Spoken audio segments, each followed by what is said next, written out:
தகப்பனா என் பிள்ளைங்களுக்கு ஒரு நல்ல வாழ்க்கை அமைச்சு கொடுக்கணும்னு ஒவ்வொரு நிமிஷமும் தவிச்சிட்டு இருக்கேன். அது தப்பா? எல்லா தப்பையும் நீங்க தான் பண்ணீங்க. இந்த வீட்டுக்கு வந்தப்ப ஹாசினி கிட்ட என்ன இருந்துச்சோ, அவ போனப்ப என்ன இல்லையோ அதான் நானும் இழந்துட்டேன். சந்தோஷம், சின்ன சின்ன சந்தோஷத்தெல்லாம் இழந்துட்டப்பா உங்களால.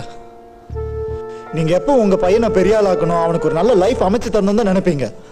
ஆனா எனக்கு என்ன வேணும், நான் எப்படி இருக்கணும்னு ஆசைப்படுறேன்னு நினைக்க மாட்டீங்க. கேட்டதை விட அதிகமா கொடுக்கறதுல இருக்கிற சாட்டிஸ்பாக்சன் என்னன்னு உங்களுக்கு தெரியும்பா. நான் நினைச்சது கிடைக்காதப்ப இருக்கிற வேதனை எனக்கு மட்டும் தான்ப்பா தெரியும். என்கிட்ட பேசினா தானப்பா உங்களுக்கு தெரியும் இவனுக்கு எது பிடிச்சிருக்கு எது பிடிக்கலன்னு.